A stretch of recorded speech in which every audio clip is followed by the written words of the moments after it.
بسم اللہ الرحمن الرحیم. پڑھیے الصلاۃ والسلام علیک یا رسول اللہ وعلی آلک واصحابک یا حبیب اللہ. الصلاۃ والسلام علیک یا نبی اللہ وعلی آلک واصحابک یا نور اللہ.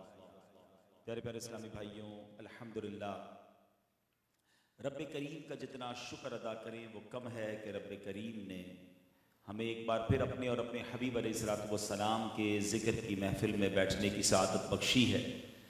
جس خوشی کے موقع پر شادی خانہ آبادی کے سلسلے میں یہ محفل سجائی گئی ہے، رب کریم اس شادی کو خانہ آبادی فرمائے، زوجین کے درمیان، خاندانوں کے درمیان محبت، پیار اور الفت نصیب فرمائے. درود پاک پڑھنے کے بے شمار فضائل و برکات ہیں. بڑی پیاری حدیث پاک سرکار دو عالم علیہ الصلوۃ والسلام فرماتے ہیں، قیامت کے روز اللہ پاک کے عرش کے سوا کوئی سایہ نہ ہوگا.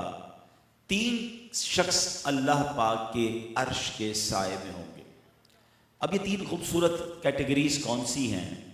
آقا فرماتے ہیں جو شخص میرے امتی کی پریشانی کو دور کرے. یعنی کسی مسلمان کی پریشانی دور کرنا یہ اللہ کو کتنا پسند ہے کہ اس کو اپنے عرش کا سایہ نصیب فرمائے گا. یہاں یہ دیکھیں کہ پریشانی دور کرنے والا اتنا پسند ہے تو پریشانی پیدا کرنے والا کتنا ناپسندیدہ ہوگا. یعنی مسلمانوں کو کچھ لوگ واقعی راحتیں پہنچاتے ہیں، آسانیاں کرتے ہیں، مگر ایسے بھی لوگ ہوتے ہیں جن کا کام ہی ٹینشن کریٹ کرنا ہوتا ہے. کچھ پرابلم سالور ہوتے ہیں، کچھ پرابلم کریٹر ہوتے ہیں. اپنے بارے میں ہم غور کریں کہ ہمارے وجود سے لوگوں کو آسانیاں ملتی ہیں یا لوگوں کو ٹینشن ملتی ہے. اب اس میں سب طرف دیکھنا ہوتا ہے. بعض اوقات دوست بڑے خوش ہوتے ہیں، رشتہ دار پریشان ہوتے ہیں. رشتہ دار بڑے خوش ہوتے ہیں، پڑوسی پریشان ہوتے ہیں. پڑوسی مطمئن ہوتے ہیں تو جناب جس سے کاروبار کرتے ہیں وہ پریشان ہوتے ہیں. ایسا نہیں، مزہ اس میں ہے کہ ہر طرف میری وجہ سے آسانی ہو، راحتیں ہو، پریشانیاں لوگوں کی دور ہوں. قیامت کے دن اللہ کے عرش کا سایہ چاہیے تو اس کیٹیگری میں اپنے آپ کو شامل کیجئے. دوسرے نمبر پر میرے آقا فرماتے ہیں میری سنت کو زندہ کرنے والا. مبارک ہو ان لوگوں کو جو نبی پاک کی سنت پر عمل کرتے ہیں، اسے زندہ کرتے ہیں. انشاءاللہ قیامت کے دن اللہ کے عرش کا سایہ نصیب ہوگا. تیسرے نمبر پر میرے آقا فرماتے ہیں مجھ پر کثرت سے درود شریف پڑھنے والا.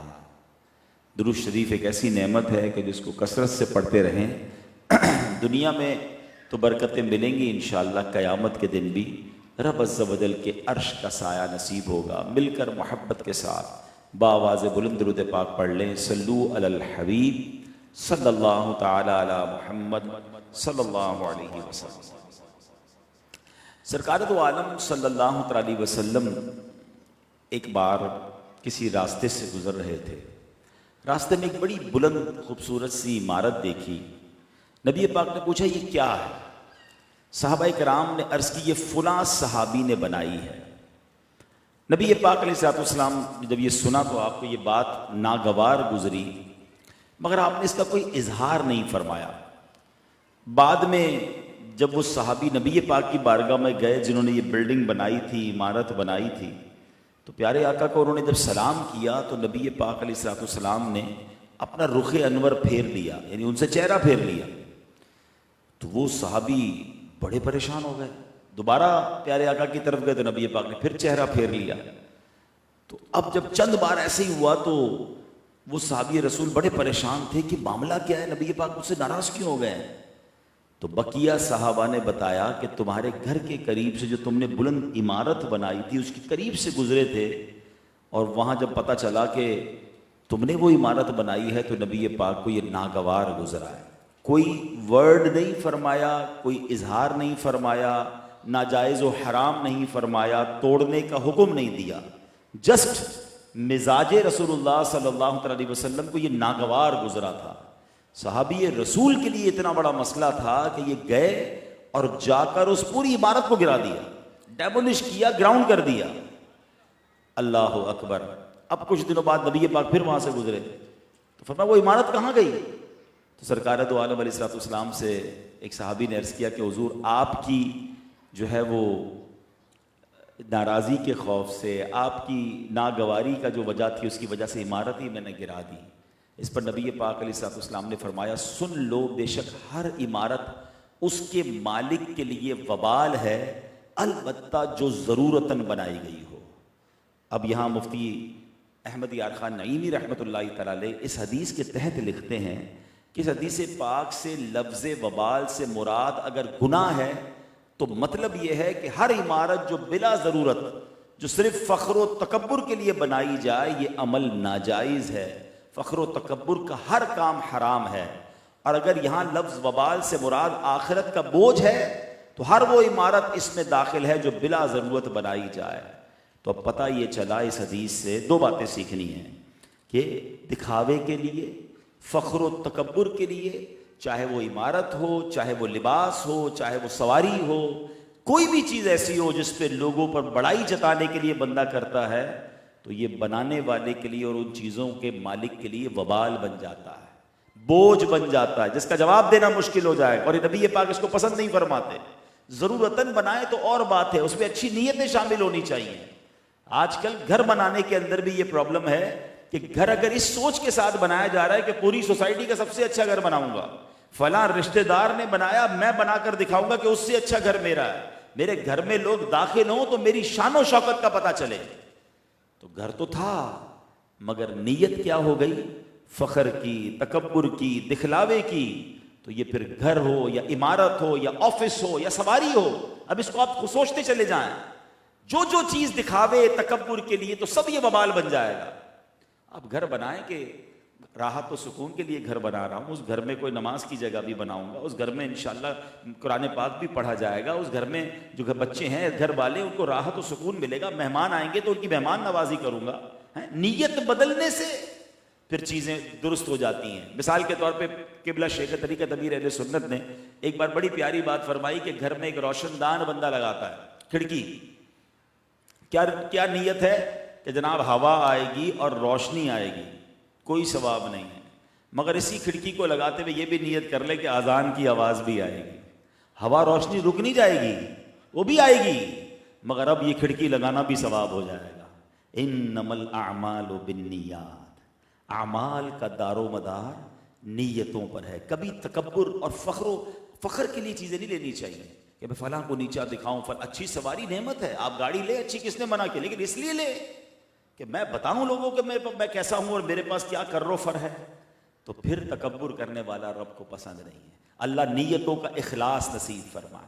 یہاں ایک اور بات بھی سیکھنے کو مل رہی جو میرا آج بیان کا موضوع ہے کہ اس حدیث میں پیارے آقا نے منع نہیں کیا تھا، انہیں گرانے کا نہیں فرمایا، مگر پتا چلا کہ سرکار علیہ الصلوۃ والسلام کو ناگوار گزری، اپنی کروڑوں، اس زمانے کے کروڑوں روپے ہوں گے جو بھی قیمت تھی، اس کو زیرو کر دیا۔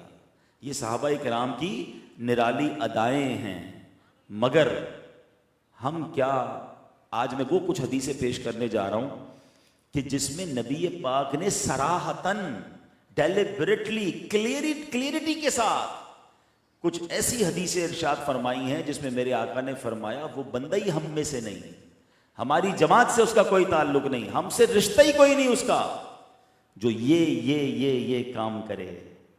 اب ایک تو پرابلم یہ ہم نے وہ حدیثیں ہی نہیں پڑھی ہوتی ہیں، ہم یہ علم بھی تو حاصل نہیں کرتے نا۔ میں آج چلیں بیان شروع کرنے سے پہلے ایک مشورہ دے دیتا ہوں ان عاشقان رسول سے جو نبی پاک سے واقعی محبت کرتے ہیں، اور کرنی بھی چاہیے۔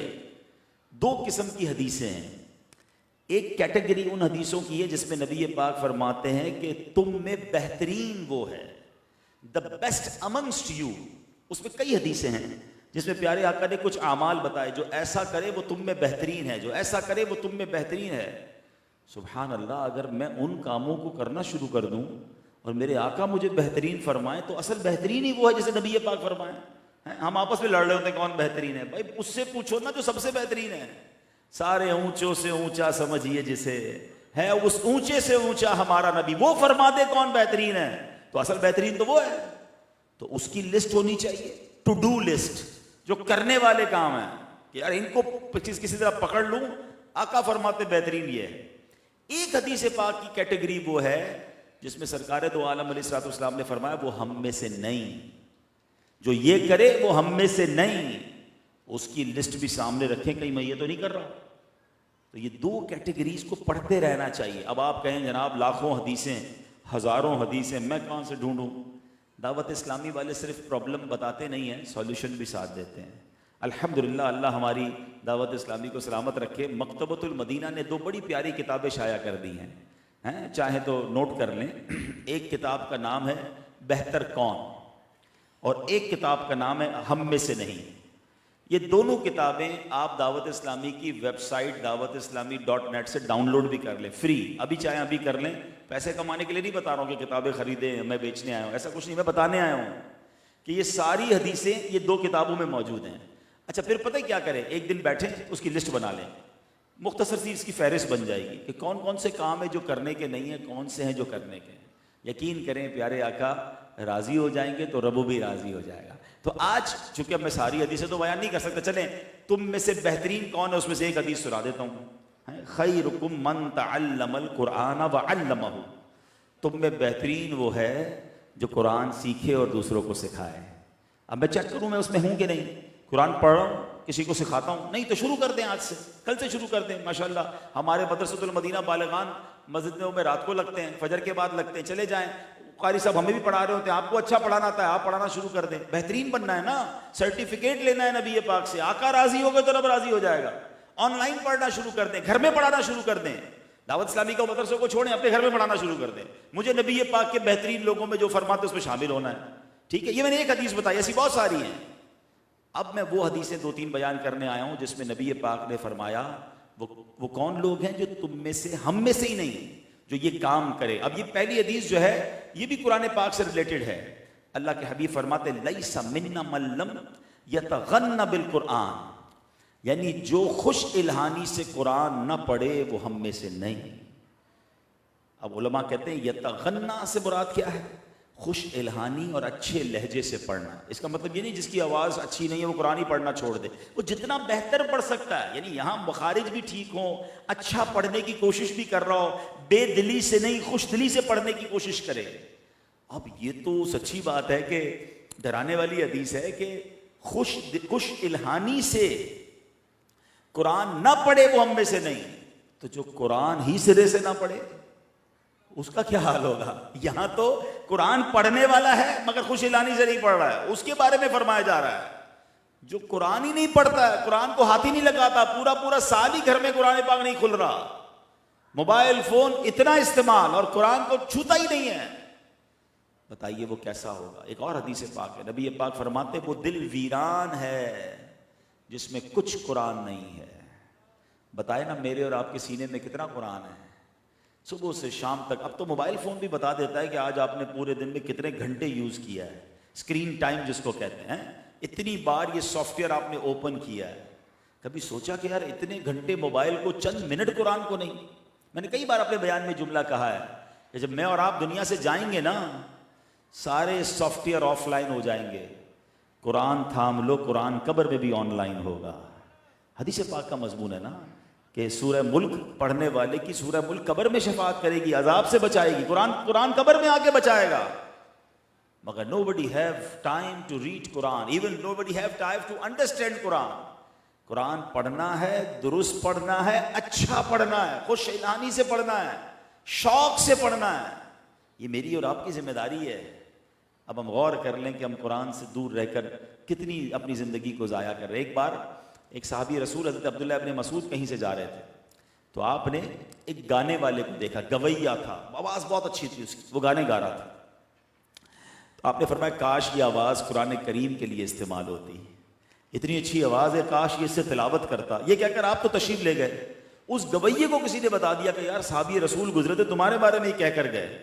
اس کو اتنی شرم آئی، اس کو جملہ اتنا پیارا لگا، سچی توبہ کی، حضرت عبداللہ ابن مسعود کے ساتھ رہنے لگا. کچھ ہی عرصے میں قرآن کریم کا عالم اور قاری بن گیا. یہی آرزو ہو جو تعلیم قرآن عام ہو جائے، ہر ایک پرچم سے اونچا پرچم اسلام. اچھا بزرگوں کا طریقہ بھی بڑا اچھا ہے. ہمارے یہاں بعض اوقات نا لڑنا جھگڑنا بد دعائیں دینا یہ بہت زیادہ. انہوں نے کیا کیا؟ بد دعا نہیں دی، دعا دی. آواز اچھی ہے، کاش قرآن پڑھنے لگ جائے. ایک اور بزرگ کے بارے میں آتا ہے، وہ کئی کشتی میں جا رہے تھے تو برابر سے ایک کشتی گزری جس میں لوگ ناچ گانے شراب الٹے سیدھے کام کر رہے تھے. تو لوگوں نے کہا حضرت دعا کریں یہ غرق ہو جائے, یہ کشتی والے غرق ہو جائیں. بزرگ نے فرمایا اللہ ان کو اس سے زیادہ خوشیاں عطا فرمائے. تو سارے لوگ حیران ہو گئے کہ یہ کیسی دعا کی ہے, یہ ناچ گانے کر رہے ہیں, شرابیں پی رہے ہیں, ہمیں تنگ کر رہے ہیں, اور آپ کہہ رہے ہیں اللہ اور خوشیاں نصیب فرمائے. تھوڑی دیر ہوئی تو جب یہ کشتی دونوں کنارے پہ لگی نا, وہ سارے لوگ آئے اور اس اللہ کے ولی کے ہاتھ پہ توبہ کی, اپنے گناہوں سے معافی مانگ لی. تو لوگوں نے کہا حضرت یہ کیا ہوا؟ کہ توبہ دعا قبول ہو گئی نا. کیسے قبول ہوئی؟ کہ اصلی خوشی کیا ہے؟ جنت کی خوشی ہے نا. میں نے دعا کی تھی اللہ اور اچھی خوشیاں دے, تو جنت کی خوشی تو جب ملے گی جب یہ توبہ کریں گے. تو یہ کیوں دعا کرنی برباد ہو جائیں؟ اللہ ان کو سے ہدایت دے دے. اللہ دیکھیں ہر چیز کے دو پہلو ہوتے ہیں. ہر معاملے میں نیگیٹیوٹی, لڑائی جھگڑا, فائٹ, اسلام اس بات کی بات نہیں ہمیں درس دیتا. ہم پیار سے بھی اپنی بات سمجھا سکتے ہیں, دعا کر کے سمجھا سکتے ہیں, دلیل سے سمجھا سکتے ہیں. لڑائی جھگڑا مناسب نہیں ہوا کرتا ہر معاملے میں. تو بہرحال تو یہاں کیا سیکھنے کو ملا کہ اچھی آواز ہے تو تلاوت قرآن کریں, خوش الہانی سے پڑھیں, اپنے بچوں کو سکھائیں. اچھا یہاں میں نے یہ دیکھا ہے کہ کئی ماں باپ اپنے بچوں کو حافظ بناتے ہیں, قرآن سکھاتے ہیں, اچھی بات ہے. میں بھی جاتا تقریباً روز ہی کہیں نہ کہیں جا رہے ہو تو کہتے ہیں ہمارے بچے نے اتنے پارے حفظ کر لیے, بچہ آپ کے مدرسے میں پڑھ رہا ہے. کبھی حفظ تکمیل کی محفل ہوتی ہے, مگر اس کے والد سے پوچھے بھائی آپ کو قرآن پڑھنا آتا ہے نہیں آتا؟ یعنی لوگ اپنے بچے کو قرآن سکھا کر سمجھتے ہیں میری ذمہ داری پوری ہو گئی ہے, میرا بچہ آپ کے مدرسے میں پڑھ رہا ہے. آپ پڑھ رہے ہیں, قرآن سب نے پڑھنا ہے. بچہ پڑھ لے تو والد تھوڑی فارغ ہو جائے گا. آپ کا بچہ آپ کے بدلے کی نمازیں بھی نہیں پڑھ سکتا, نماز بھی آپ کو خود پڑھنی ہے. تو اگر بچہ نیک بن بھی رہا ہے تو والد کو بھی نیک بننا ہے, ماں کو بھی نیک بننا ہے, بھائی بہنوں کو بھی نیک بننا ہے. یہ یاد رکھیے گا. بہرحال ایک حدیث آپ نے سنی, ایک اور حدیث سنیے. آقا فرماتے فمن رغب عن سنتی فلیس منی, جس نے میری سنت سے بے رغبتی کی وہ مجھ سے نہیں. یعنی سنت سے جو منہ موڑ لے, سنت میں انوالو ہونا پسند نہیں کرتا, وہ آقا کے ساتھ نہیں ہے. علماء کرام اس حدیث کی شرح میں فرماتے مطلب یہ کہ جو بندہ کسی سنت کو برا جانے وہ اسلام ہی سے خارج ہے, اور جو بلا عذر سنت چھوڑنے کا عادی ہو وہ پیارے آقا علیہ الصلوۃ والسلام کے پسندیدہ اور پرہیزگار لوگوں میں سے نہیں. اب یہاں ایک عجب فینومنا شروع ہو گیا, جب باتیں ہونا شروع ہو گئی ہیں. لوگ کہتے ہیں سنت ہی ہے نا, چلو کوئی بات نہیں. یعنی سنت جیسے ہی دماغ میں لفظ آتا ہے لوگ کہتے ہیں یہ چھوڑ دینی چاہیے, یہ فرض نہیں ہے تو کوئی بات نہیں, سنت ہے چلو رہنے دو کوئی بات, سنت ہی ہے نا. اتنا گرانٹڈ لے لیا ہے سنت کو, اتنا نارملائز کر دیا ہے. حالانکہ سنت کیا ہے؟ سرکار دو عالم علیہ الصلوۃ والسلام فرماتے ہیں جس نے میری سنت سے محبت کی اس نے مجھ سے محبت کی, اور جس نے مجھ سے محبت کی وہ جنت میں میرے ساتھ ہوگا. کانا معی فی الجنہ. ارے سنت تو نبی پاک کے ساتھ جنت میں جانے کا راستہ تھا, اور ہم کہتے ہیں سنت ہی ہے کوئی بات نہیں یار, نہیں پڑھی تو کوئی بات نہیں, عمل نہیں کیا تو کوئی بات نہیں. ایک طرف فرمانے جو سنت سے منہ موڑے وہ مجھ سے نہیں, اور ایک طرف فرما رہے سنت پر عمل کرنے والا میرے ساتھ جنت میں ہوگا. تو پھر کتنی اہمیت ہوئی سنت کی. لیکن آج بہت برا حال ہے, سنتوں سے بہت دوری ہے. ہمارے گفتار میں, ہمارے کردار میں, ہمارے لباس میں, ہمارے انداز میں, ہمارے کاروبار میں, ہمارے فیملی میں. چیک تو کرو کتنی سنتیں. اور کچھ سنتیں تو ایسی ہیں جس پہ ٹائم بھی نہیں لگتا, کوئی ایکسٹرا کام نہیں کرنا پڑتا, لیکن بندہ کرتا چلا جائے. اگر ذہن بنا ہوا ہو, اب پانی پڑا ہوا ہے, سیدھے ہاتھ سے پیوں یا الٹے ہاتھ سے پیوں ایک ہی وقت لگے گا, کھڑے ہو کے پیوں یا بیٹھ کے پیوں ایک ہی ٹائم لگے گا, ایک سانس میں پیوں یا 3 سانس میں پیوں اتنا ہی ٹائم لگے گا.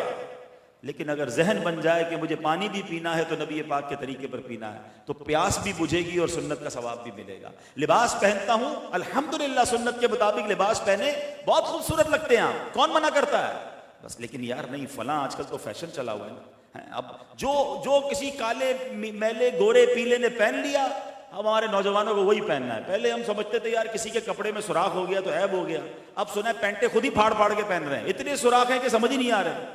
بندہ کہے یہ کیا پہنا ہے, کہہ رہے نہیں وہ فلاں انگریز نے پہنا تھا, اب سارے وہی پہن رہے ہیں. پہلے ایک جگہ پھٹی ہوئی تو پتہ نہیں کتنی جگہ پتارے پھاڑ پھاڑ کے پہن رہے ہیں.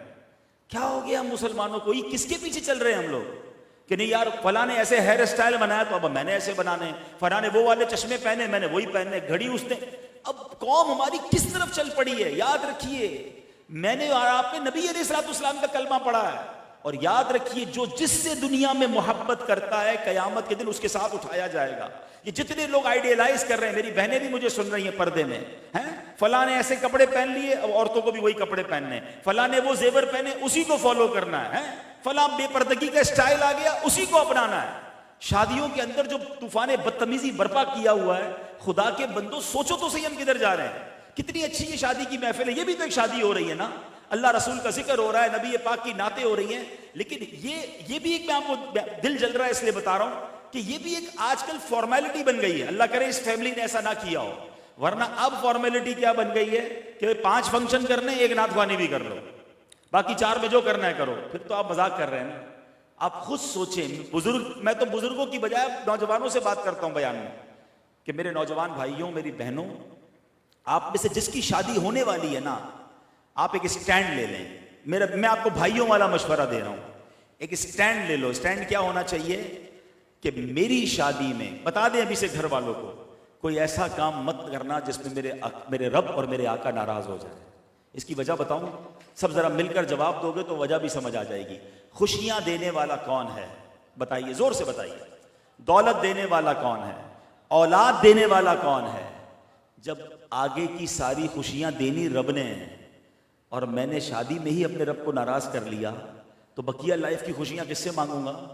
ہم نے دیکھا، ہمیں آنکھیں لوگوں نے بتایا کہ ایک گلوکار کو 1 کروڑ روپے دیے گئے ہیں. پتہ نہیں کتنی قسم کی نائٹ، پتہ نہیں تو نام بھی مجھے نہیں آتا، ڈھولک نہ. پہلے تو ہماری شادیاں جب ہوئی تھی تب سنتے تھے وہ مایوں اور کیا کہتے ہیں مہندی نائٹ. اب تو پتہ نہیں رنگ پارٹی الگ ہے، تو کوئی ڈیسٹینیشن نائٹ الگ ہے، تو رات کو لڑکے لڑکیاں مل کر ناچتے ہیں وہ نائٹ الگ ہے. 50 قسم کی نائٹس ہیں.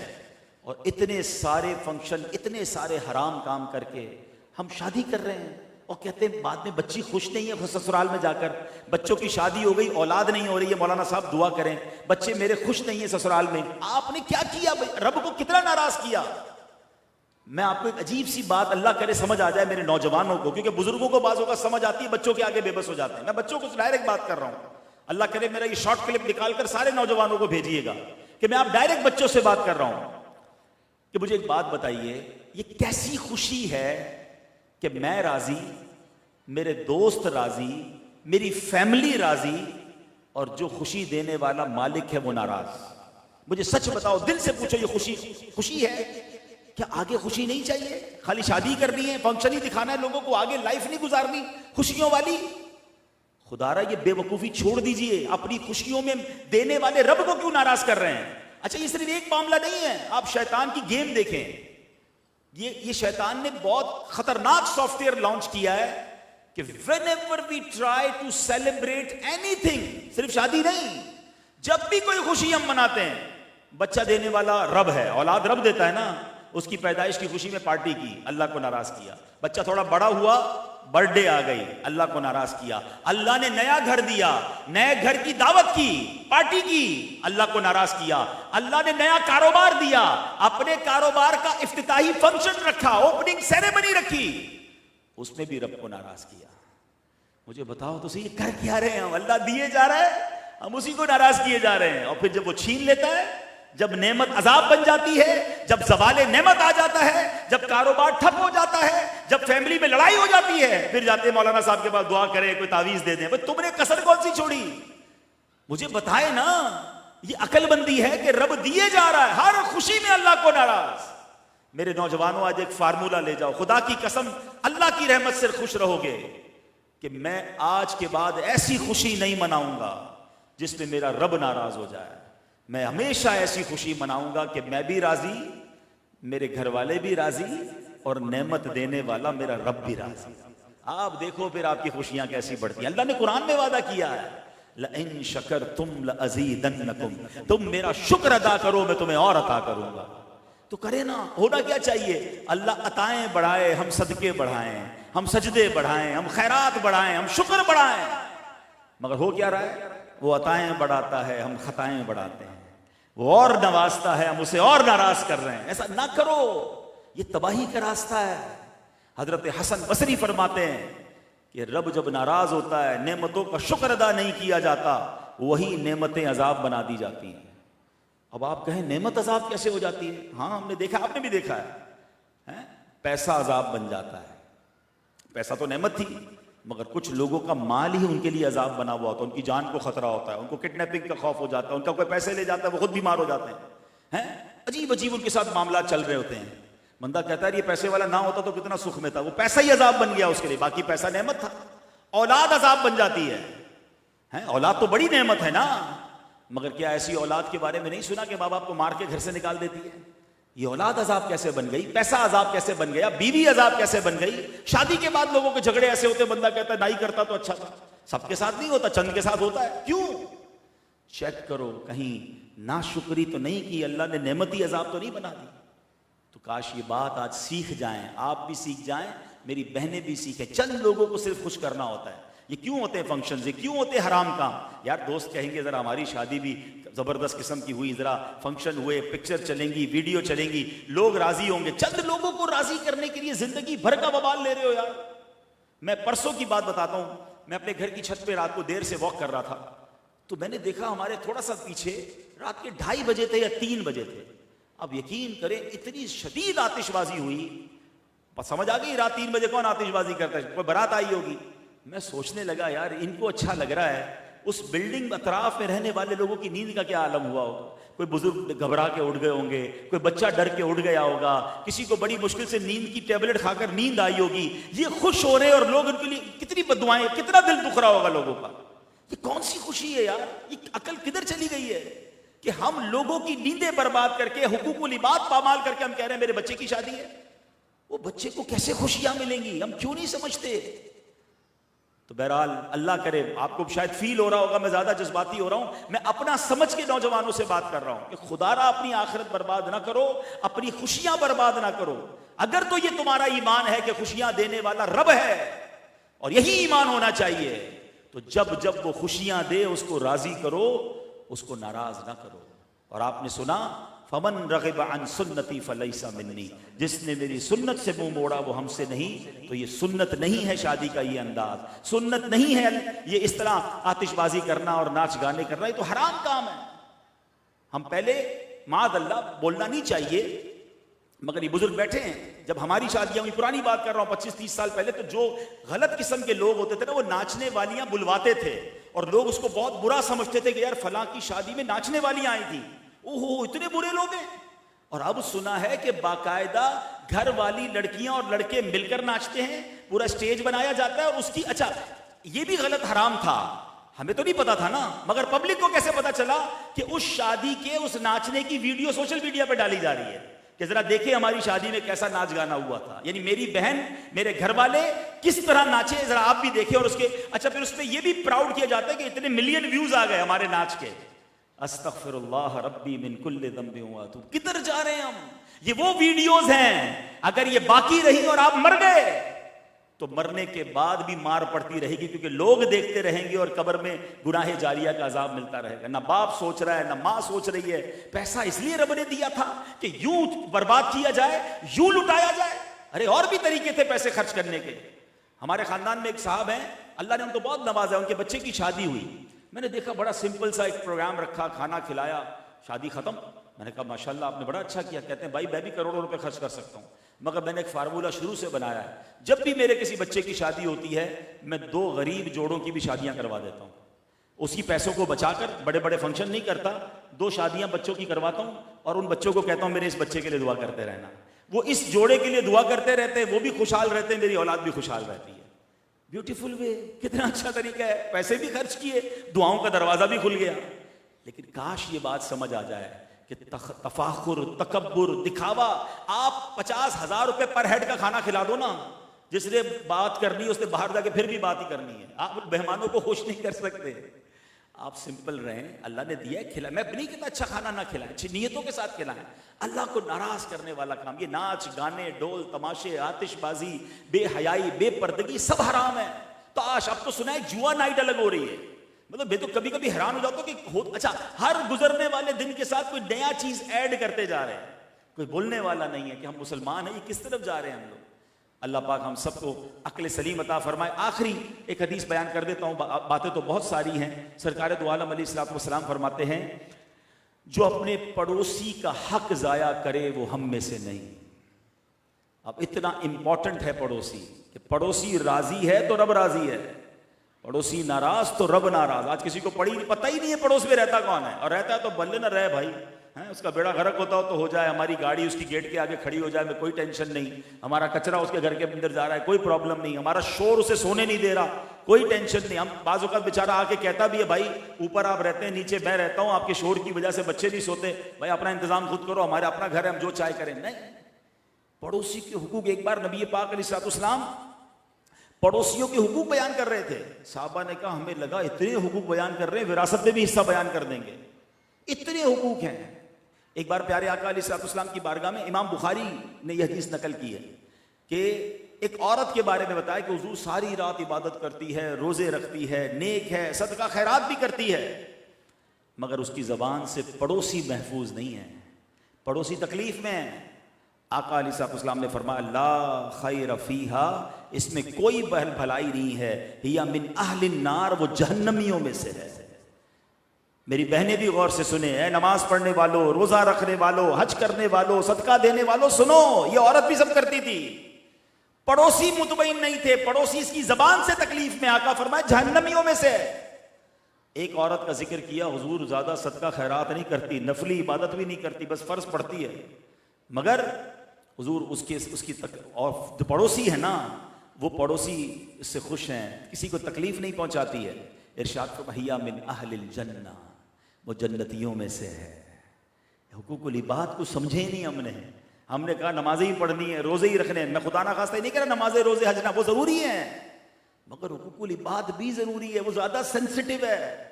تو اپنے پڑوسیوں کا خیال رکھیں، مسلمانوں کے ساتھ تعلقات اچھے کریں، اپنے رشتہ داروں کے ساتھ تعلقات اچھے کریں، کیونکہ آقا علیہ الصلوۃ والسلام نے جو یہ فرمایا نا کہ وہ ہم میں سے نہیں، ہمیں ان تمام چیزوں سے اپنے آپ کو نکالنا ہے. حضرت عقبہ بن عامر رضی اللہ تعالیٰ فرماتے ہیں کہ نبی پاک علیہ الصلوۃ والسلام نے فرمایا قیامت کے دن پہلے جھگڑے والے دو پڑوسی ہوں گے. اب ذرا سمجھیے گا، یعنی قیامت میں سب سے پہلے پڑوسیوں کے جھگڑے چکائے جائیں گے. یعنی حقوق العباد کی جو کیٹیگری میں پہلے نمبر پر حساب ہوگا نا، یعنی عبادتوں میں سب سے پہلے کس کا حساب ہوگا؟ نماز کا حساب ہوگا. اور معاملات میں سب سے پہلے خون ناحق کا حساب ہوگا، معاذ اللہ اگر کسی نے کسی کو قتل کیا ہوگا. اور حقوق العباد میں، ادائے حقوق میں سب سے پہلے پڑوسیوں کا جواب دینا پڑے گا، پڑوسیوں کا حق ادا کرنا پڑے گا. پڑوسی اگر کھڑا ہو گیا اللہ کی بارگاہ میں تو اس کو جواب دینا پڑے گا. ہو سکتا ہے اس کو نیکیاں دینی پڑے یا اس کے گناہ سر پر آ جائیں. تو اللہ کرے کہ یہ بات سمجھ آ جائے.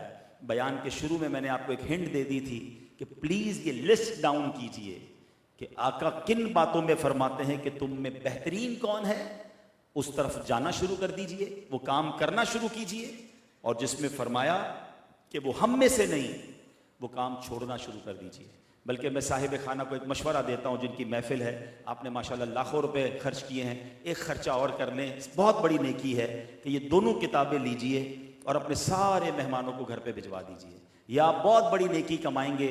وہ ہم میں سے نہیں اور بہتر کون، یہ اگر گھر والوں میں سب نے بیٹھ کر اس کو پڑھنا شروع کر دیا، عمل کرنا شروع کر دیا، ان کاموں کو چھوڑنا شروع کیا جو آقا فرماتے ہم میں سے، ہم جائیں گے کدھر یار؟ وہ سوچے تو صحیح، اگر آقا نے کہہ دیا ہم میں سے نہیں تو قیامت کے دن شفاعت میں کس سے لوں گا؟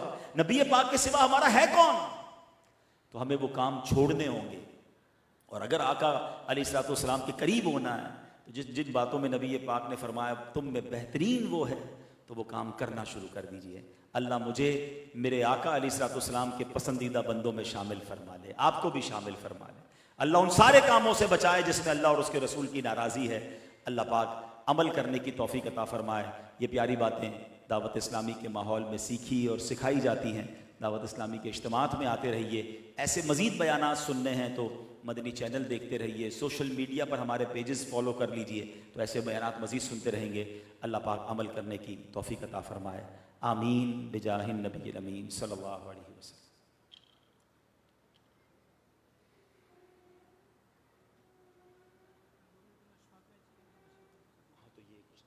انشاءاللہ ابھی نعت خوانی جاری رہے گی، پھر انشاءاللہ قبلہ علامہ بشیر فاروق صاحب بھی تشریف لائیں گے.